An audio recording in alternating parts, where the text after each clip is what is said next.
पद पंकज वंदना पद पंकज वंदना सिमरो अंगद दोख निकंदना दोख निकंदना अमरदास गुर हृदय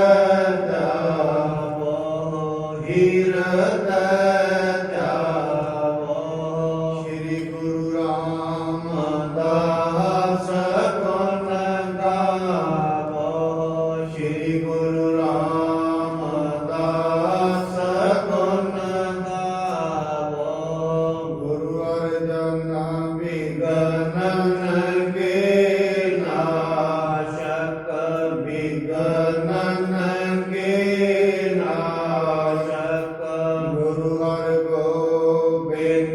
शुभ मत प्रकाशक शुभ मत प्रकाशक गुरु हर राय नमो कर जोरी नमो कर जोरी गुरु हर कृष्ण मनाय बहोरी मनाय बहोरी तेग बहादुर परम कृपाला जी परम कृपाला गुरु गोविंद सिंह बेसाला गुरु गोविंद सिंह बेसाला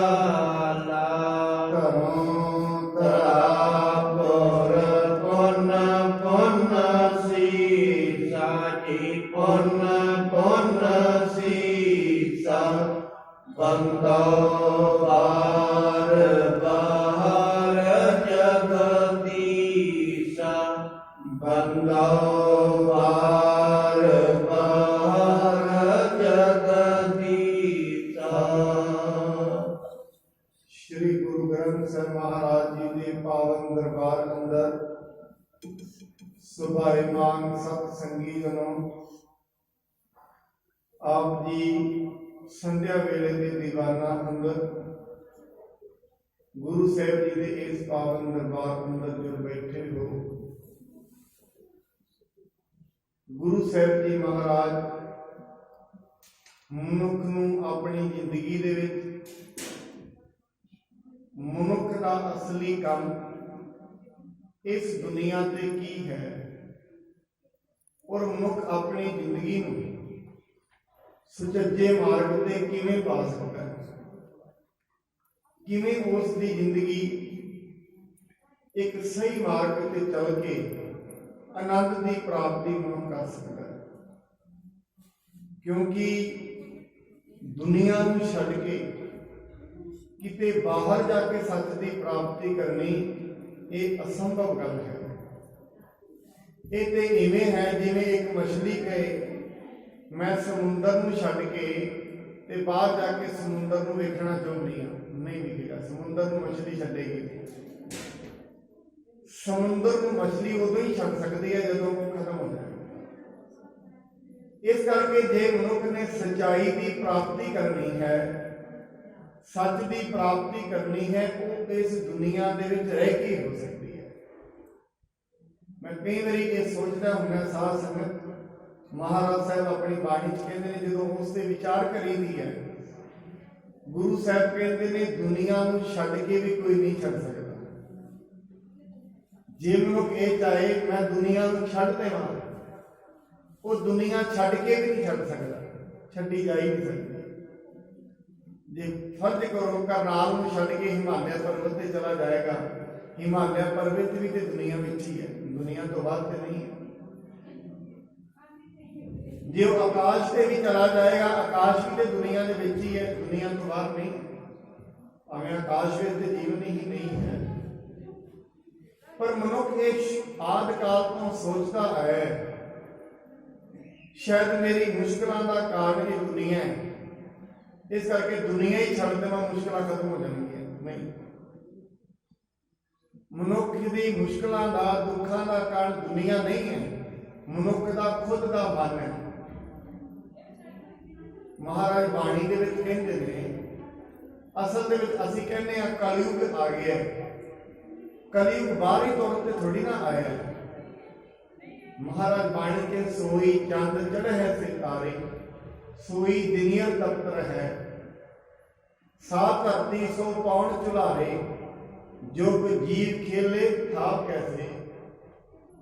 असल दे विच महाराज गुरबाणी कहंदे ने, मनुख जिंदगी दे विच कलयुग आउंदा है, बाहरी तौर पर नहीं आउंदा। कलयुग मनुखां दे मनां दे विच है। बाहर कलयुग नहीं है कि पानी दे विच कलयुग आ गया है, नहीं। पानी दे यही पानी द्वापर युग दे विच श्री रामचंद्र जी आए, पानी उदों भी यही सी, धरती भी यही सी। द्वापर दे विच श्री कृष्ण जी आउंदे ने, धरती यही है, पानी यही है, हवा भी यही है। ते गुरु नानक साहब जी महाराज कलयुग दे विच आउंदे ने, पानी यही है, धरती भी यही है। कलयुग किते बाहर नहीं आया। महाराज कहते वही ते चंद्रमा है, वही सूरज है, वही तारे ने। इस करके मनुख कलयुग किते बाहर थावां ते नहीं आया, ये जीवां दे मनां विच आया है। जे असीं ये समझदे हां सारे जीव जिन्ने अज इत्थे हैगे ने, इन्हां नूं परमात्मा लै जावे, दूजे जीव जिहड़े सतयुगी बिरती दे ने उन्हां नूं इत्थे लिया देवे, यही समाज सतयुगी हो जाएगा। सतयुग की है? सच्चे गुणा का वासा। गुणा का वासा मन दे विच हुंदा है, और मन तो शरीर चलता है, मन तो ही सारी दुनिया चलती है। इस करके मनां दे विच जदों हौली हौली मनां दे संकल्प ते विकल्प माड़े हो जाते हैं, जिवें जिवें मनुख के संस्कार माड़े हो जाते हैं, मैले हो जाते हैं, उन्होंने करके मत मैली हो जाती है। वो मैली मत ही फिर माड़िया विचारों को जन्म देती है। ईर्खा का वासा उत्थों ही होंदा है, द्वेष उत्थों ही चलती है, हौमे उत्थों ही चलती है। इस करके दुनिया छड्डण की जरूरत नहीं है, क्योंकि दुनिया छड्ड के भी नहीं छड्डी जा सकती। कई बार मनुख बाहरी तौर पर दुनिया छड्ड दिंदा है और कह दिंदा मैं दुनिया छड्ड दित्ती। मैनूं भरतरी योगी हुए ने, उन्होंने ग्रंथ लिखिया विराग शब्द। बड़े बड़े राजे सन, अपना घर छड्ड के बाहर चल पे। इन्हें बड़े हीरे मोती पाउंदे हुंदे सी गल दे विच। एक दिन जा रहे ने छड्ड के, इन्हें रात नूं जा रहे सी, किसी ने चुक्या होया सी। वो इवें चमक रहा सी जिवें कोई हीरा पिया होए। हीरे की भाल दे विच हथ मारिया विच सूक्ष्म बिरती वाले सन, नालों नाल समझ आई मना तू ते घर भी छड्डिया, परिवार भी छड्डिया, हीरे ते छड्ड दित्ते ने, हीरियां दा मोह नहीं छड्डिया। परिवार ते छड्डिया जा सकदा है, परिवार का मोह नहीं छड्डिया। माया ते छड्डी जा सकती है, पर उहदे छड्डण दा जिहड़ा हंकार है वो नहीं विचरदा। कबीर साहब कहते हैं, कबीर माया तजी तो क्या प्यार, जो मान तजिया न जाए। मान मुनि मुनि वर्गले, मान सब एक खाए। इस मान के कारण ही वड्डे वड्डे मुनि गल गए। इस मान ने वड्डे वड्डे मुनिया के गुणों को गाल लिया। क्यों? मान ये सी, ये लोग जिहड़े तुरे फिरदे ने, ये विकारी ने, असी चंगे हाँ, असी निरंकारी, ये भी तो मान ही है। जो मनुख इस मान तो भी अगे लंघ जाता है और ये समझ लेंदा है जिवें दुनिया चल रही है, परमात्मा इनू चलाउण वाला है, एक अंतली स्टेज पर मनुख पहुँचता है। आओ जो गुरु रामदास महाराज जी के पावन जीवन की कथा चल रही है, उसनूं आपां श्रवण करिए। गुरु जी के कोल एक तीरथा नाम का भाई पाउंदा है, सबरवाल उन्हां दी गोत है। वो चल के आउंदे ने, गुरु जी उन्होंने उपदेश देण लगे ने। बड़े प्यार सत्कार के नाल श्रवण करिए। आरंभ करन तो पहला गुरु जी वालों बख्शे हुए पावन गुरु मंत्र नाल सांझ पाइए। ਸਤਨਾਮ श्री वाहेगुरु साहिब जी। ਸਤਨਾਮ श्री वाहेगुरु साहिब जी। सब्रवाल सिख तीरथा आए गुरु के पास। ਇੱਕ ਸੱਭਰਵਾਲ ਗੋਤ ਦੇ ਭਾਈ ਤੀਰਥਾ ਜੀ ਉਹ ਗੁਰੂ ਰਾਮਦਾਸ ਮਹਾਰਾਜ ਜੀ ਦੇ ਕੋਲ ਚੱਲ ਕੇ ਆਏ ਹਨ। नमस्कार कर बैठगा तरह सरे की आस।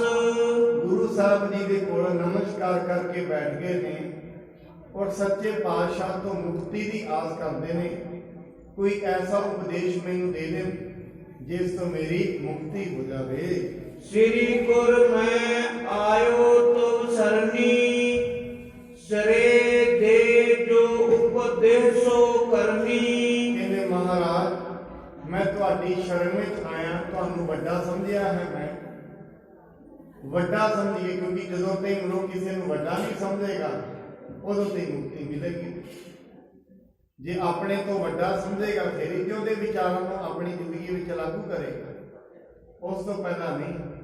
ਕਹਿੰਦੇ ਮਹਾਰਾਜ ਮੈਂ ਤੁਹਾਡੀ ਸ਼ਰਨ ਦੇ ਵਿੱਚ ਆਇਆ, ਮੈਨੂੰ ਮੁਕਤੀ ਦਿਓ। ਕਿਉਂਕਿ ਸਾਧ ਸੰਗਤ ਮੈਨੂੰ ਯਾਦ ਜਦੋਂ ਅਸੀਂ ਗੌਤਮ ਬੁੱਧ ਦੀ ਲਾਈਫ ਹਿਸਟਰੀ ਪੜ੍ਹਦੇ ਹਾਂ, ਗੌਤਮ ਬੁੱਧ ਨੂੰ ਜਦੋਂ ਗਿਆਨ ਹੋਇਆ, ਗਿਆਨ ਲੈ ਕੇ ਆਪਣੇ ਘਰ ਵੱਲ ਨੂੰ ਆ ਰਹੇ ਸਨ ਤੇ ਉਹਨਾਂ ਦੀ ਜਿਹੜੀ ਘਰ ਵਾਲੀ ਹੈ ਯਸ਼ੋਧਰਾ ਤੇ ਉਹਨਾਂ ਦਾ ਇੱਕ ਲੜਕਾ ਸੀ ਰਾਹੁਲ।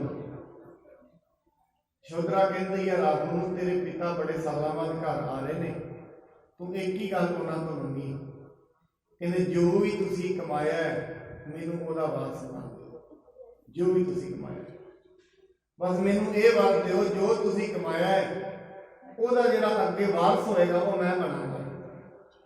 ਮਹਾਤਮਾ ਬੁੱਧ ਮਹੱਲਾ ਵਿੱਚ ਆਏ, ਮੱਥਾ ਟੇਕਿਆ, ਇਹ ਗੱਲ ਕਹੀ। ਕਹਿੰਦੇ ਜੋ ਤੁਸੀਂ ਕਮਾਇਆ ਹੈ, ਜੋ ਕੁਝ ਵੀ ਤੁਹਾਡੇ ਕੋਲ ਹੈ ਉਹਦਾ ਵਾਰਸ ਮੈਨੂੰ ਬਣਾ ਦਿਓ। ਮਹਾਤਮਾ ਬੁੱਧ ਕਹਿੰਦੇ ਨੇ ਬੇਟਾ ਇਹ ਜਿਹੜੀ ਵਾਰਸ ਬਣਨ ਵਾਲੀ ਰੀਤ ਹੈ ਇਹ ਰਾਜਿਆਂ ਮਹਾਰਾਜਿਆਂ ਤੇ ਘਰਾਣਿਆਂ ਵਿੱਚ ਚੱਲਦੀ ਹੈ। ਵਾਰਸ ਪਿਓ ਦੀ ਜ਼ਮੀਨ ਦਾ ਪੁੱਤਰ ਬਣ ਸਕਦਾ ਹੈ। ਕਹਿੰਦੇ ਬੇਟਾ ਪਿਓ ਦੇ ਗਿਆਨ ਦਾ ਵਾਰਸ ਪੁੱਤਰ ਨਹੀਂ ਬਣ ਸਕਦਾ ਜੇ ਕਮਾਏਗਾ ਨਹੀਂ। ਤੂੰ ਵਾਰਸ ਬਣ ਸਕਦਾ ਹੈ ਜਿਹੜਾ ਰਾਜ ਮੈਂ ਛੱਡ ਕੇ ਗਿਆ, ਮਹਾਰਾਜਾ ਸੁਬੋਧਨ ਦਾ ਜਿਹੜਾ ਰਾਜ ਹੈ ਉਹਦਾ ਵਾਰਸ ਤੇ ਤੂੰ ਹੈ। ਪਰ ਜਿਹੜਾ ਮਹਾਤਮਾ ਬੁੱਧ ਕਹਿੰਦੇ ਨੇ ਜਿਹੜਾ ਗਿਆਨ ਮੈਂ ਕਮਾਇਆ ਹੈ ਇਸ ਗਿਆਨ ਦਾ ਵਾਰਸ ਤੂੰ ਤਾਂ ਬਣੇਗਾ ਜੇ ਮੇਰੇ ਤੋਂ ਸਿੱਖਿਆ ਲਏਗਾ ਤੇ ਉਹ ਸਿੱਖਿਆ ਤੇ ਤੁਰੇਗਾ। ਕਿਉਂਕਿ ਬਿਨਾਂ ਤੁਰਨ ਤੋਂ ਮੁਕਤੀ ਦੀ ਪ੍ਰਾਪਤੀ ਨਹੀਂ ਹੈ, ਕੇਵਲਿਆ ਉਦੋਂ ਤੇ ਨਹੀਂ ਮਿਲਦੀ। ਮਹਾਰਾਜ ਬਾਣੀ ਦੇ ਵਿੱਚ ਵੀ ਕਹਿੰਦੇ ਨੇ ਬੈਣੀ ਕਹਿ ਸੁਣੋ ਰੇ ਭਗਤੋ ਮਰਨ ਮੁਕਤ ਕਿਨ ਪਾਈ। ਮਰਨ ਤੋਂ ਪਿੱਛੋਂ ਮੁਕਤੀ ਦੇ ਉਪਾਅ ਮਨੁੱਖ ਕਰਦਾ ਹੈ ਪਰ ਸਹੀ ਮਾਨਿਆ ਚ ਮੁਕਤੀ ਨਹੀਂ ਮਿਲਦੀ। ਸਾਸ ਮੁਕਤੀ ਦੇ ਜੀਵ ਆਤਮਾ ਦੀ ਹੋਣੀ ਹੈ ਬੰਧਨਾਂ ਤੋਂ, ਤੇ ਉਹ ਤੇ ਸਿਰਫ ਮਨੁੱਖ ਜਦੋਂ ਉਪਦੇਸ਼ ਨੂੰ ਕਮਾਏਗਾ, ਪਰਮਾਤਮਾ ਦੀ ਬੰਦਗੀ ਕਰੇਗਾ, ਉਦੋਂ ਹੀ ਮਿਲ ਸਕਦੀ ਹੈ। ਰਾਵਣ ਮੁਖ ਤੇ ਸੁਣੇ ਜੋ ਬੈਨ ਬਿਨ ਸੈ ਪਾਪ ਹੋਤ ਚਿਤ ਚੈਨ। ਭਾਈ ਸਾਹਿਬ ਜੀ ਕਹਿੰਦੇ ਨੇ ਮਹਾਰਾਜ ਤੁਹਾਡੇ ਉਪਦੇਸ਼ ਐਸੇ ਨੇ, ਜੇ ਕੋਈ ਤੁਹਾਡੇ ਉਪਦੇਸ਼ਾਂ ਨੂੰ ਸੁਣਦਾ ਹੈ ਤੇ ਉਹਨਾਂ ਉਪਦੇਸ਼ਾਂ ਨੂੰ ਆਪਣੀ ਜ਼ਿੰਦਗੀ ਵਿੱਚ ਲਾਗੂ ਕਰਦਾ ਹੈ, ਉਸ ਦੇ ਮਨ ਬਿਰਤੀਆਂ ਦੇ ਵਿੱਚ ਚੈਨ ਪੈਦਾ ਹੁੰਦਾ ਹੈ। ਕਿਉਂਕਿ ਮੰਨੇ ਕੀ ਗੱਤ ਕਹੀ ਨਾ ਜਾਏ, ਜੇ ਕੋ ਕਹੇ ਪਿੱਛੇ ਪਛਤਾਏ।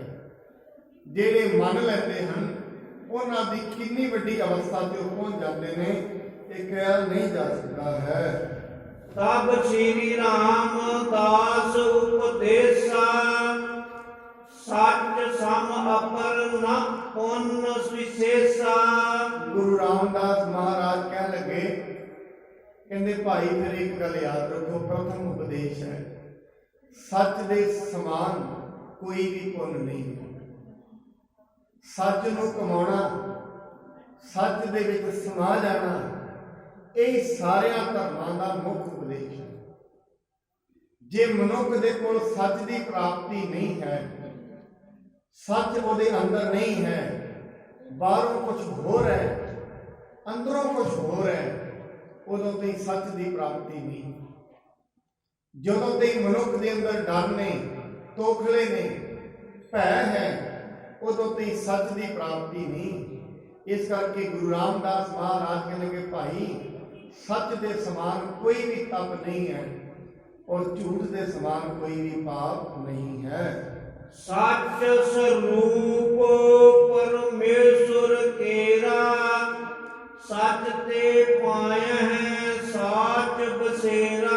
क्योंकि परमात्मा का जिहड़ा स्वरूप है वो सच स्वरूप है। सच की हुंदा है? साथ संगत सच वो वस्तु हुंदी है जिहदे विच कदी बदलाव ना आए।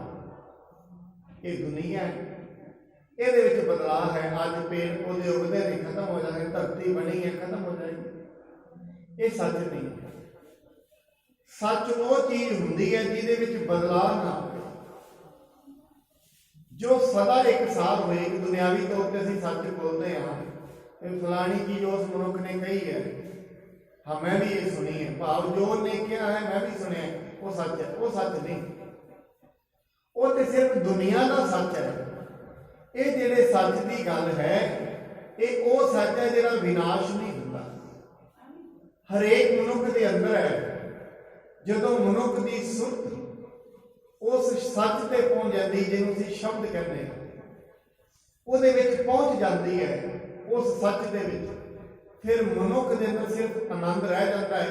ਸਾਰੇ ਭੈ ਹੀ ਖਤਮ ਹੋ ਜਾਂਦੇ, ਸਾਰੇ ਡਰ ਹੀ ਖਤਮ ਹੋ ਜਾਂਦੇ। ਮਨੁੱਖ ਨੂੰ ਇੱਕ ਸਮਝ ਲੱਗ ਜਾਂਦੀ ਹੈ, ਜੋ ਮੇਰੇ ਵਿੱਚ ਹੈ ਕੋਈ ਦੂਜੇ ਵਿੱਚ ਹੈ। ਇੱਡੀ ਸੱਚ ਦੀ ਪ੍ਰਾਪਤੀ ਅੰਦਰ ਪਹੁੰਚ ਜਾਂਦਾ। ਜਦੋਂ ਮਨੁੱਖ ਸੁਰਤ ਮਨੁੱਖ ਦੀ ਇੰਨੀ ਗਹਿਰੀ ਚਲੀ ਜਾਂਦੀ ਹੈ ਬੰਦਗੀ ਕਰ ਕਰਕੇ, ਉਸ ਨੂੰ ਫਿਰ ਪਤਾ ਲੱਗ ਜਾਂਦਾ ਹੈ ਮੈਂ ਜੋ ਕੁਝ ਵੀ ਅੱਜ ਤਾਈਂ ਕਰ ਰਿਹਾ ਸੀ ਉਹ ਸਿਰਫ ਮੇਰੀ ਅਗਿਆਨਤਾ ਸੀ, ਇਸ ਤੋਂ ਵੱਧ ਕੇ ਕੁਝ ਵੀ ਨਹੀਂ ਸੀ। ਦੋ ਲੋਕਣ ਮਹਿ ਸੁਖ ਲਹਿ ਸਾਚੋ, ਸੁਰ ਸਨਮਾਨ ਹੈ ਜੋ ਸੱਚ ਰਾਚੋ। ਦੋਹਾਂ ਲੋਕਾਂ ਦੇ ਵਿੱਚ ਉਸ ਮਨੁੱਖ ਨੂੰ ਸੱਚ, ਜਿਸ ਨੂੰ ਸੱਚ ਮਿਲ ਜਾਏ, ਉਹਨੂੰ ਦੋਹਾਂ ਲੋਕਾਂ ਦੇ ਵਿੱਚ ਸਨਮਾਨ ਮਿਲਦਾ ਹੈ। ਹਰੇਕ ਮਨੁੱਖ ਉਸ ਦੀ ਪੂਜਾ ਪ੍ਰਤਿਸ਼ਠਾ ਕਰਦਾ ਹੈ। ਉਹ ਮਨੁੱਖ ਦੁਨੀਆ ਤੋਂ ਚਲੇ ਵੀ ਜਾਂਦੇ ਨੇ, ਫਿਰ ਵੀ ਉਹਨਾਂ ਦੀ ਪੂਜਾ ਹੁੰਦੀ ਹੈ। ਜਿਹੜਾ ਸੱਚ ਹੁੰਦਾ ਹੈ, ਜਿਹੜੇ ਸੱਚ ਦੇ ਵਿੱਚ ਰਚ ਜਾਂਦੇ ਨੇ, ਪਰਮੇਸ਼ਰ ਦੇ ਨਾਲ ਜੁੜ ਜਾਂਦੇ ਹਨ, ਉਹ ਬੜੇ ਵੱਡੇ ਮਰਤਬੇ ਤੇ ਪਹੁੰਚ ਜਾਂਦੇ ਹਨ। ਸਾਚ ਪੁਰਖ ਕੇ ਸਤਿਗੁਰ ਸੰਗੀ, ਬੜ ਪੂਨਨ ਤੇ ਸਾਚ ਪ੍ਰਸੰਗੀ। ਮਹਾਰਾਜ ਕਹਿੰਦੇ ਨੇ ਜਿਹੜਾ ਸੱਚ ਦੇ ਵਿੱਚ ਸਮਾ ਜਾਂਦਾ ਹੈ, ਪਰਮਾਤਮਾ ਵੀ ਉਹਦਾ ਸੰਗੀ ਹੁੰਦਾ ਹੈ, ਗੁਰੂ ਵੀ ਉਹਦਾ ਸੰਗੀ ਹੈ, ਔਰ ਬੜੇ ਵੱਡੇ ਭਾਗ ਹੋਣ ਤਾਂ ਜਾ ਕੇ ਸੱਚ ਦੀ ਪ੍ਰਾਪਤੀ ਹੁੰਦੀ ਹੈ। ਬਾਕੀ ਦੁਨੀਆ ਦੀਆਂ ਜਿਹੜੀਆਂ ਵਸਤੂਆਂ ਨੇ, ਸੁੱਖ ਮਿਲੇ ਨੇ, ਧਨ ਹੈ, ਪਦਾਰਥ ਹੈ, ਦੌਲਤ ਹੈ, ਇਹ ਮਨੁੱਖ ਨੇ ਜਿੰਨੇ ਕਰਮ ਕਮਾਏ ਨੇ ਉਹਦੇ ਅਨੁਸਾਰ ਇਹਨੂੰ ਮਿਲੀ ਹੋਈ ਹੈ। ਪਰ ਜਦੋਂ ਵੱਡੇ ਭਾਗ ਹੋਣ ਫਿਰ ਮਨੁੱਖ ਨੂੰ ਸੱਚ ਦੀ ਪ੍ਰਾਪਤੀ ਹੁੰਦੀ ਹੈ, ਔਰ ਜਿੰਨੀਆਂ ਵੀ ਦੁਨੀਆ ਤੇ ਵਸਤੂਆਂ ਨੇ ਇਹ ਸੱਚ ਚੋਂ ਹੀ ਨਿਕਲਦੀ। ਮਹਾਰਾਜ ਕਹਿੰਦੇ ਰਸਨਾ ਗੁਣ ਗੋਪਾਲ ਨਿਤ ਗਾਇਨ, ਸ਼ਾਂਤ ਸਹਿਜ ਰਹਸ ਮਨ ਉਪਜਿਓ, ਸਗਲੇ ਦੁਖ ਸਵਾਏ। ਕਿੰਨੀ ਵੱਡੀ ਗੱਲ ਮਹਾਰਾਜ ਬਾਣੀ, ਕਿੰਨੀ ਵੱਡੀ ਗੱਲ ਸੱਚੇ ਪਾਤਸ਼ਾਹ ਕਹਿੰਦੇ। ਜਿਹੜੀ ਰਸਨਾ ਪਰਮਾਤਮਾ ਦੇ ਗੁਣ ਗਾਉਂਦੀ ਹੈ, ਉਹਨੂੰ ਤਿੰਨ ਚੀਜ਼ਾਂ ਮਿਲਦੀਆਂ। ਸ਼ਾਂਤੀ ਮਿਲਦੀ ਹੈ, ਦੂਜੀ ਗੱਲ ਉਹਦੇ ਵਿੱਚ ਸਹਿਜਤਾ ਆ ਜਾਂਦੀ ਹੈ, ਉਹਨੂੰ ਕਾਹਲਾ ਨਹੀਂ ਪਾਏਗਾ ਕਿਸੇ ਦਾ। ਕੋਈ ਉਹਦੇ ਸਾਹਮਣੇ ਚੋਰੀ ਤੇ ਚੋਰੀ ਕਰੀ ਜਾ ਰਿਹਾ ਹੈ, ਡਾਕੇ ਤੇ ਡਾਕੇ ਮਾਰੀ ਜਾ ਰਹੇ ਹੈ, ਕਹਿ ਤੇ ਸਕਦਾ ਹੈ। ਫਿਰ ਲੋਕ ਕਹਿੰਦੇ ਨੇ ਅਕਸਰ ਇਹਨੂੰ ਰੋਕੋ, ਕਹਿੰਦਾ ਇਹਨੂੰ ਰੋਕਣ ਦੀ ਲੋੜ ਨਹੀਂ, ਇਹਦਾ ਪਾਪ ਇਹਨੂੰ ਰੋਕ ਦੇਗਾ, ਕਾਹਲੇ ਪੈਣ ਦੀ ਲੋੜ ਨਹੀਂ। ਉਹ ਮਨੁੱਖ ਅਕਸਰ ਕਾਹਲੇ ਨਹੀਂ ਪੈਂਦੇ, ਜਜ਼ਬਾਤੀ ਨਹੀਂ ਹੁੰਦੇ, ਜਿਨ੍ਹਾਂ ਦੇ ਅੰਦਰ ਸੱਚ ਆ। ਜਿਹੜਾ ਮਨੁੱਖ ਹਜੇ ਤੱਕ ਕਾਹਲਾ ਪੈਂਦਾ ਹੈ, ਇਹਦਾ ਇੱਕੋ ਇੱਕ ਕਾਰਨ ਹੈ, ਉਹਦੇ ਅੰਦਰ ਗੋਬਿੰਦ ਦਾ ਨਾਂ ਨਹੀਂ ਹੈ। ਉਹਦੇ ਅੰਦਰ ਸੱਚਾਈ ਹਜੇ ਤੱਕ, ਸੱਚ ਦਾ ਮਤਲਬ ਇਹ ਸੱਚਾਈ ਨਹੀਂ ਦੁਨਿਆਵੀ, ਦੁਨਿਆਵੀ ਤੌਰ ਤੇ ਇਮਾਨਦਾਰ ਹੋ ਸਕਦਾ ਤੇ ਨੈਤਿਕ ਗੱਲ ਹੈ, ਇਹ ਗੱਲ ਨਹੀਂ। ਉਹ ਐਟਰਨਲ ਸੱਚ, ਜਿਹੜਾ ਚਿਰ ਸਥਾਈ ਸੱਚ ਹੈ, ਜਿਹਦੇ ਵਿੱਚ ਕਦੇ ਬਦਲਾਅ ਨਹੀਂ ਆਉਂਦਾ, ਉਹ ਸੱਚ ਦੀ ਪ੍ਰਾਪਤੀ ਜਿਸ ਨੂੰ ਹੋ ਜਾਂਦੀ ਹੈ। ਸੁਮਤ ਵਿਚਾਰ ਸਾਚ ਹੀ ਕਹੈ, ਸੂਖਮ ਭੇਦ ਏਕ ਇਮ ਲਹੈ। ਜਿਹੜਾ ਸ੍ਰੇਸ਼ਟ ਬੁੱਧੀ ਵਾਲਾ ਮਨੁੱਖ ਹੁੰਦਾ ਹੈ, ਉਹ ਹਮੇਸ਼ਾ ਸੱਚ ਦੀ ਵਿਚਾਰ ਕਰਦਾ ਹੈ ਤੇ ਇਸ ਤਰ੍ਹਾਂ ਜਿਹੜੇ ਸੂਖਮ ਭੇਦ ਨੇ ਉਹ ਲੈ ਲੈਂਦਾ ਹੈ। ਮੈਨੂੰ ਸ਼ੇਖ ਸਾਥੀ ਦੀ ਗੱਲ ਯਾਦ ਆਉਂਦੀ, ਕਹਿੰਦੇ ਮਨੁੱਖ ਹੈ ਨਾ ਜਿਹੜਾ, ਸਿਰਫ ਬੋਲਣ ਕਰਕੇ ਪਸ਼ੂਆਂ ਤੋਂ ਵੱਖਰਾ ਹੈ। ਇਹਦੇ ਕੋਲ ਬੋਲ ਹੈ, ਵਿਚਾਰ ਸਕਦਾ ਹੈ। ਕਹਿੰਦੇ ਇਸ ਕਰਕੇ ਇਹ ਵੱਖਰਾ ਹੈ। ਪਰ ਇੱਕ ਗੱਲ ਹੈ, ਕਹਿੰਦੇ ਇਹ ਮਨੁੱਖ ਇੱਕ ਗੱਲ ਯਾਦ ਰੱਖੀ, ਕਈ ਵਾਰੀ ਜੇ ਤੂੰ ਬੋਲਦਾ ਤੇ ਹੈ, ਬੋਲਾਂ ਕਰਕੇ ਪਸ਼ੂਆਂ ਤੋਂ ਵੱਖਰਾ ਹੈ, ਪਰ ਜੇ ਤੂੰ ਝੂਠ ਬੋਲਦਾ ਹੈ ਪਸ਼ੂਆਂ ਦੇ ਨਾ ਬੋਲਣ ਤੋਂ ਹੀ ਮਾੜਾ। ਉਹ ਗੱਲ ਬੋਲਣ ਕਰਕੇ ਮਨੁੱਖ ਪਸ਼ੂਆਂ ਤੋਂ ਵੱਖਰਾ ਤੇ ਹੈ, ਪਰ ਕਹਿੰਦੇ ਜੇ ਤੇਰੇ ਬੋਲਾਂ ਵਿੱਚ ਸੱਚ ਨਹੀਂ, ਸੱਤਿਆ ਨਹੀਂ, ਤੇਰੇ ਬੋਲਾਂ ਵਿੱਚ ਚੰਗਿਆਈ ਨਹੀਂ, ਤੇਰੇ ਐਸੇ ਬੋਲ ਪਸ਼ੂਆਂ ਦੇ ਨਾ ਬੋਲਣ ਤੋਂ ਵੀ ਮਾੜੇ ਨੇ। ਇਸ ਤੋਂ ਵਧੀਆ ਤੇ ਉਹ ਪਸ਼ੂ ਹੀ ਹਨ ਜਿਹੜੇ ਬੋਲਦੇ ਨਹੀਂ। ਕਿਉਂ? ਕਿਉਂਕਿ ਜਿਹੜੇ ਮਿੱਥਿਆ ਬੋਲਦੇ, ਜਿਹੜੇ ਮਾੜੇ ਵਚਨ ਨੇ, ਆਪਣੇ ਆਪ ਨੂੰ ਤੇ ਪਰੇਸ਼ਾਨ ਕਰਦੇ ਹੀ ਹਨ, ਦੂਜੇ ਨੂੰ ਵੀ ਪਰੇਸ਼ਾਨ ਕਰਦੇ। ਆਪਣੇ ਆਪ ਤੇ ਮਨੁੱਖ ਪਰੇਸ਼ਾਨ ਹੁੰਦਾ ਹੀ ਹੈ। ਜਿਵੇਂ ਕਿਸੇ ਨਾਲ ਕ੍ਰੋਧ ਦੇ ਵਿੱਚ ਬੋਲੇਗਾ, ਮਾੜਾ ਵਚਨ ਬੋਲੇਗਾ, ਐਸਾ ਨਹੀਂ ਹੈ ਉਹਦੇ ਤੇ ਅਸਰ ਕਰੇਗਾ। ਜਿਵੇਂ ਇਵੇਂ ਸਮਝ ਲਓ ਇੱਕ ਮਨੁੱਖ ਜ਼ਹਿਰ ਵਰਤਾਏ ਹੱਥਾਂ ਨਾਲ ਤੇ ਜ਼ਹਿਰ ਦਾ ਅਸਰ ਆਪਣੇ ਹੱਥਾਂ ਤੇ ਕਰਦਾ। ਜਿਵੇਂ ਦਵਾਈ ਮਨੁੱਖ ਸੁੱਟਦੇ ਨੇ ਪੈਲੀਆਂ ਦੇ ਵਿੱਚ ਤੇ ਉਸ ਤੋਂ ਬਾਅਦ ਹੱਥ ਧੋਂਦੇ ਨੇ, ਕਿਉਂ? ਹੱਥਾਂ ਨਾਲ ਦਵਾਈ ਵਰਤਾਈ ਹੈ ਤੇ ਦਵਾਈ ਦਾ ਅਸਰ ਆਪਣੇ ਹੱਥ ਤੇ ਵੀ ਹੁੰਦਾ ਹੈ।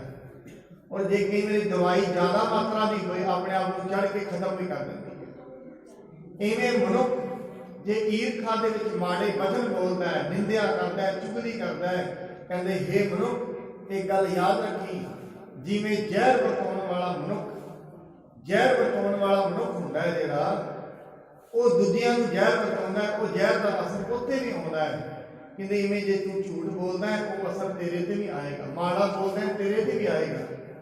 ਤੇ ਉਹ ਕਹਿੰਦੇ ਨੇ ਯਾਦ ਰੱਖਣਾ, 100 ਮਿਸ਼ਰੀਆਂ ਦੀ ਡਲੀਆਂ ਹੋਣ, ਉਹਦਾ ਅਸਰ ਇੰਨਾ ਨਹੀਂ ਹੁੰਦਾ ਜਿੰਨਾ ਇੱਕ ਕੋੜ ਤੁੰਬੇ ਦਾ ਹੁੰਦਾ। 100 ਮਿਸ਼ਰੀ ਦੀਆਂ ਡਲੀਆਂ ਇੰਨਾ ਅਸਰ ਨਹੀਂ ਕਰਦੀਆਂ, ਇੱਕ ਕੋੜ ਤੁੰਬਾ ਜਿਹੜਾ ਹੁੰਦਾ ਹੈ ਉਹ ਇੰਨਾ ਅਸਰ ਕਰ ਜਾਂਦਾ ਹੈ। ਕਹਿੰਦੇ ਇਸ ਕਰਕੇ ਯਾਦ ਕਰੀ ਮਨੁੱਖ, ਆਪਣੀ ਜ਼ਿੰਦਗੀ ਦੇ ਵਿੱਚ ਮਾੜਾ ਵਚਨ ਕਦੇ ਨਾ ਬੋਲੇ, ਤੇਰੇ ਮਿਸ਼ਰੀ ਵਰਗੇ ਵਚਨ ਯਾਦ ਨਹੀਂ ਰਹਿਣਗੇ। ਜਿਸ ਦਿਨ ਤੂੰ ਇੱਕ ਮਾੜਾ ਵਚਨ ਬੋਲ ਦੇਂਗਾ, ਉਹ ਮਾੜੇ ਵਚਨਾਂ ਨੂੰ ਲੋਕੀ ਗੰਢ ਪਾ ਲੈਂਦੇ ਹਨ। ਸਾਚ ਕਹੇ ਕਿਸ ਕੋ ਹੋਏ ਬੁਰੋ, ਤਹਾਂ ਦੂਰ ਕਹਿ ਸੱਚ ਪਰ ਹਰੋ। ਪਰ ਇੱਕ ਗੱਲ ਕਹਿੰਦੇ ਨੇ, ਕਹਿੰਦੇ ਕਈ ਵਾਰੀ ਐਸਾ ਹੁੰਦਾ ਹੈ ਸੱਚ ਬੋਲਣ ਦੇ ਨਾਲ ਕਿਸੇ ਮਨੁੱਖ ਦਾ ਮਾੜਾ ਹੋ ਜਾਏ, ਚੰਗਾ ਅਨਰਥ ਹੋ ਜਾਏ। ਕਹਿੰਦੇ ਇਸ ਤੋਂ ਵਧੀਆ ਇਹ ਹੈ ਉਸ ਸਮੇਂ ਮਨੁੱਖ ਥੋੜਾ ਜਿਹਾ ਉਹਨੂੰ ਸਮਝਾ ਕੇ ਉਹਨੂੰ ਬਚਾ ਹੀ ਲਏ ਤੇ ਠੀਕ ਹੈ। ਇਸ ਪਰ ਇੱਕ ਪ੍ਰਸੰਗ ਸੁਨ ਲੇਹੂ, ਨਿਰਣੈ ਕਰ ਪੁਨ ਕਹਿਨ ਕਰੇਹੂ। ਇਸ ਕਰਕੇ ਭਾਈ ਸਾਹਿਬ ਜੀ ਕਹਿੰਦੇ ਨੇ, ਮੈਂ ਤੁਹਾਡੇ ਸਾਹਮਣੇ ਇੱਕ ਪ੍ਰਸੰਗ ਲਿਖ ਰਿਹਾ, ਪ੍ਰਸੰਗ ਲਿਖਣ ਲੱਗੇ ਨੇ। ਪ੍ਰਸੰਗ ਭਾਵੇਂ ਗੁਰੂ ਰਾਮਦਾਸ ਜੀ ਨੇ ਭਾਵੇਂ ਨਹੀਂ ਵੀ ਕਿਹਾ, ਔਰ ਇੱਕ ਪ੍ਰਸੰਗ ਲਿਖਦੇ ਨੇ ਵੀ ਜੇ ਸੱਚ ਚੰਗਾ ਹੈ, ਜੇ ਪਰ ਕਿਸੇ ਦੀ ਜ਼ਿੰਦਗੀ ਬਚਦੀ ਹੈ, ਉਦੋਂ ਮਨੁੱਖ ਸੱਚ ਨਾ ਬੋਲ ਕੇ ਥੋੜੀ ਢਿਲਾਈ ਵਰਤ ਵੀ ਲਏ ਤਾਂ ਵੀ ਮਾੜਾ ਨਹੀਂ ਹੈ।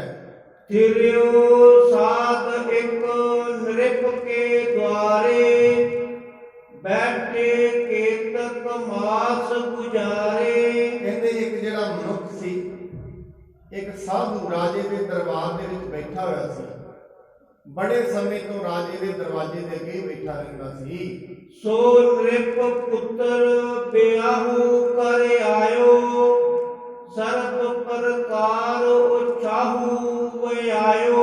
ਉਸ ਰਾਜੇ ਦੇ ਪੁੱਤਰ ਦਾ ਵਿਆਹ ਹੋਇਆ ਤੇ ਬਹੁਤ ਜ਼ਿਆਦਾ ਜਿਹੜਾ ਉਤਸ਼ਾਹ ਹੈ ਸਾਰੇ ਨਗਰ ਦੇ ਵਿੱਚ ਫੈਲਿਆ ਹੋਇਆ ਸੀ। ਰਾਜ ਕੁਵਰ ਇੱਕ ਮੰਦਰ ਮਾਹੂ, ਲੇਕਰ ਬੱਤੂ ਸੁਪਤ ਪਾਤਾਹੂ। ਔਰ ਰਾਜੇ ਦਾ ਲੜਕਾ ਤੇ ਉਹਦੀ ਜਿਹੜੀ ਵਧੂ ਹੈ, ਜਿਹੜੀ ਉਹਦੀ ਘਰ ਦੀ ਹੈ, ਰਾਜੇ ਦੇ ਲੜਕੇ ਦੇ ਘਰ ਦੀ, ਉਹ ਰਾਤ ਨੂੰ ਆਪਣੇ ਮਹੱਲ ਵਿੱਚ ਸੋ ਰਹੇ ਸਨ। केतक रात बीते सुख पाई, काहे बधू को नींद न आई। ਵਾਹਵਾ ਰਾਤ ਦਾ ਸਮਾਂ ਹੋ ਗਿਆ, ਪਰ ਜਿਹੜੀ ਉਹ ਜਿਸ ਬੀਬੀ ਨੂੰ, ਜਿਹੜੀ ਪਤਨੀ ਨੂੰ ਉਹ ਵਿਆਹ ਕੇ ਲਿਆਇਆ ਸੀ, ਉਸ ਨੂੰ ਰਾਤ ਨੂੰ ਵੀ ਨੀਂਦਰ ਨਹੀਂ ਆਈ ਹੈ। ਜਮ ਤਰ ਹੁਤੀ ਸਿਰਾਣੇ ਧਰੀ, ਲੈ ਤ੍ਰਿਏ ਨੇ ਸੋ ਦੇਖਣ ਕਰੀ। ਹੁਣ ਉਹਨਾਂ ਨੇ ਆਪਣੇ ਸਰਾਣੇ ਤੇ ਰਾਜੇ ਦੇ ਲੜਕੇ ਨੇ ਇੱਕ ਨੰਗੀ ਤਲਵਾਰ ਰੱਖੀ ਹੋਈ ਸੀ। ਉਹਨੂੰ ਨੀਂਦਰ ਨਹੀਂ ਸੀ ਆ ਰਹੀ ਉਹਦੀ ਪਤਨੀ ਨੂੰ। ਉਹ ਸੋਚਦੀ ਹੈ ਮੈਂ ਇਹ ਤਲਵਾਰ ਫੜ ਕੇ ਵੇਖ ਲਵਾਂ। ਅਤ ਤੀਛਨ ਹੇਰੀ ਦੇ ਹਾਥ, ਪਰਿਓ ਸੁਪਤ ਸਾਥੇ ਤਿਸ ਨਾਥ। ਜਿਹੜੀ ਤਲਵਾਰ ਨੂੰ ਉਹ ਹੱਥਾਂ ਨਾਲ ਵੇਖ ਰਹੀ ਸੀ, ਉਹ ਤਲਵਾਰ ਬੜੀ ਤਿੱਖੀ ਸੀ, ਤੇ ਜਿਹੜਾ ਉਹਦਾ ਘਰ ਵਾਲਾ ਸੀ ਉਹ ਵੀ ਉਸ ਦੇ ਨਾਲ ਹੀ ਪਿਆ ਹੋਇਆ ਸੀ। ਛੁੱਟੀ ਅਚਾਨਕ ਕਰਤੇ ਜਬੈ, ਗਿਰੀ ਉਦਰ ਪਰ ਧਸ ਕੀ ਤਬੈ। ਅਚਾਨਕ ਜਿਹਦੇ ਹੱਥ ਚੋਂ ਤਲਵਾਰ ਡਿੱਗੀ ਤੇ ਉਹਦੇ ਪਤੀ ਦੇ ਪੇਟ ਵਿੱਚ ਧਸ ਗਈ। ਤਿੱਖੀ ਬੜੀ ਸੀ, ਵਿੱਚ ਹੀ ਖੁੱਭ ਗਈ ਹੈ। ਨਰਿਪ ਸੁਤ ਮਿਰਤਕ ਭਇਓ ਤਤਕਾਲ, ਚਿੰਤਾ ਤੁਰ ਪ੍ਰਿਯ ਹਿਰਦੈ ਵਿਸਾਲ। ਰਾਜੇ ਦਾ ਜਿਹੜਾ ਪੁੱਤਰ ਹੈ ਉਹ ਨਾਲੋਂ ਨਾਲ ਹੀ ਮਰ ਗਿਆ, ਪਰ ਉਹਦੀ ਘਰ ਦੀ ਹੈ ਉਹ ਬੜੇ ਫਿਕਰ ਦੇ ਵਿੱਚ ਆਈ, ਮੇਰੇ ਹੱਥੋਂ ਮਰ ਗਿਆ। ਹੁਣ ਉਹਦਾ ਭਾਵੇਂ ਕਿ ਨਿਸ਼ਚਾ ਨਹੀਂ ਸੀ ਇਹਨੂੰ ਮਾਰਨਾ, ਪਰ ਹੱਥ ਦੇ ਵਿੱਚ ਤਲਵਾਰ ਫੜੀ ਹੋਈ, ਉਹ ਅਚਾਨਕ ਹੀ ਡਿੱਗਣ ਕਰਕੇ ਰਾਜੇ ਦੇ ਲੜਕੇ ਦੀ ਮ੍ਰਿਤੂ ਹੋ ਗਈ ਹੈ। ਭਈ ਪ੍ਰਾਤ ਪਿਕ ਕੈ ਨ੍ਰਿਪ ਜਾਣਿਓ, ਸਬਰ ਸਾਧ ਤਬ ਬਧੂ ਬਖਾਨਿਓ। ਕਹਿੰਦੇ ਜਦ ਸਵੇਰ ਹੋਈ, ਵੇਖ ਕੇ ਰਾਜੇ ਨੂੰ ਪਤਾ ਲੱਗਾ ਤਾਂ ਜਿਹੜੀ ਇਸਤਰੀ ਹੈ ਫਿਰ ਸਾਰਿਆਂ ਨੂੰ ਕਹਿਣ ਲੱਗੀ ਹੈ, ਇਹ ਜੋ ਸਾਧ ਰੂਪ ਕਰ ਫਿਰਿਓ, ਆਏ ਇਹਾਂ ਪਤ ਕੋ ਹੱਥ ਕਰਿਓ। ਉਹ ਜਿਹੜੀ ਇਸਤਰੀ ਉਹ ਕਹਿਣ ਲੱਗੀ ਮੈਂ ਨਹੀਂ ਇਹਨੂੰ ਮਾਰਿਆ, ਇਹ ਜਿਹੜਾ ਸਾਧੂ ਹੈ ਨਾ ਜਿਹੜਾ ਦਰਵਾਜ਼ੇ ਤੇ ਬੈਠਾ ਹੈ, ਇਹ ਰਾਤ ਨੂੰ ਆਇਆ, ਇਹਨੇ ਹੀ ਆ ਕੇ ਇਹਨੂੰ ਮਾਰ ਦਿੱਤਾ ਹੈ। ਸੁਰ ਭੂਪਤ ਰੋਦਤ ਬਿਰਲਾਪਤ, ਗਹਿਓ ਸਾਧੂ ਕੋ ਬਹੁ ਸੰਤਾਪਤ। ਰਾਜਾ ਬੜਾ ਰੋ ਰਿਹਾ ਸੀ, ਉਹਨੇ ਹੁਕਮ ਦਿੱਤਾ ਇਹਨੂੰ ਫੜ ਲਓ ਜਿਹੜਾ ਸਾਧੂ ਬੈਠਾ। ਉਹਨਾਂ ਸਾਧੂ ਨੂੰ ਫੜ ਕੇ ਬੜਾ ਹੀ ਕੁੱਟਣਾ ਸ਼ੁਰੂ ਕਰ ਦਿੱਤਾ ਹੈ। ਪੁਨ ਸਭ ਮਿਲ ਨ੍ਰਿਪ ਹਿਰਦੈ ਵਿਚਾਰਾ, ਇਸ ਮਾਰੇ ਸੁਧ ਜੀਏ ਨਾ ਹਮਾਰਾ। ਫਿਰ ਸਾਰਿਆਂ ਨੇ ਸੋਚਿਆ, ਰਾਜਾ ਸੋਚਦਾ ਚਲੋ ਇਹਨੂੰ ਤੇ ਮਾਰ ਦੇਵਾਂਗੇ, ਪਰ ਇਹਨੂੰ ਮਾਰਨ ਨਾਲ ਕਿ ਸਾਡਾ ਪੁੱਤਰ ਥੋੜਾ ਜੀਵਿਤ ਹੋ ਜਾਏਗਾ, ਇਹਨੂੰ ਮਾਰ ਤੇ ਮੈਂ ਦਾਂਗਾ। ਫਿਰ ਇਸ ਕਰਕੇ ਉਹਨਾਂ ਨੇ ਸਾਧੂ ਨੂੰ ਛੱਡ ਦਿੱਤਾ ਹੈ। ਏਕ ਹਾਥ ਕੋ ਕਾਟ ਨਿਕਾਰਾ, ਚਲਿਓ ਸਾਧ ਲੈ ਕਸ਼ਟ ਉਧਾਰਾ। ਉਹ ਕਹਿੰਦੇ ਇਹਨੂੰ ਛੱਡ ਦੋ, ਪਰ ਇਹਦਾ ਇੱਕ ਹੱਥ ਵੱਢ ਦੋ, ਸੱਜਾ ਹੱਥ ਵੱਢ ਦੋ, ਜਿਹੜੇ ਹੱਥ ਨਾਲ ਇਹ ਤਲਵਾਰ ਫੜੀ ਸੀ। ਹੁਣ ਸਾਧ ਸੰਗਤ ਉਹਨੇ ਮਾਰਿਆ ਨਹੀਂ ਹੈ, ਹੁਣ ਸਜ਼ਾ ਤੇ ਮਿਲੀ ਹੈ। ਹੁਣ ਇਹ ਸਜ਼ਾ ਕਾਹਦੀ ਹੈ ਇਹ ਆਪ ਨੂੰ ਅੱਗੇ ਪਤਾ ਲੱਗੇਗਾ। चित्तवत प्रभ के घर में न्याय, नह अग में के मिली सजाए।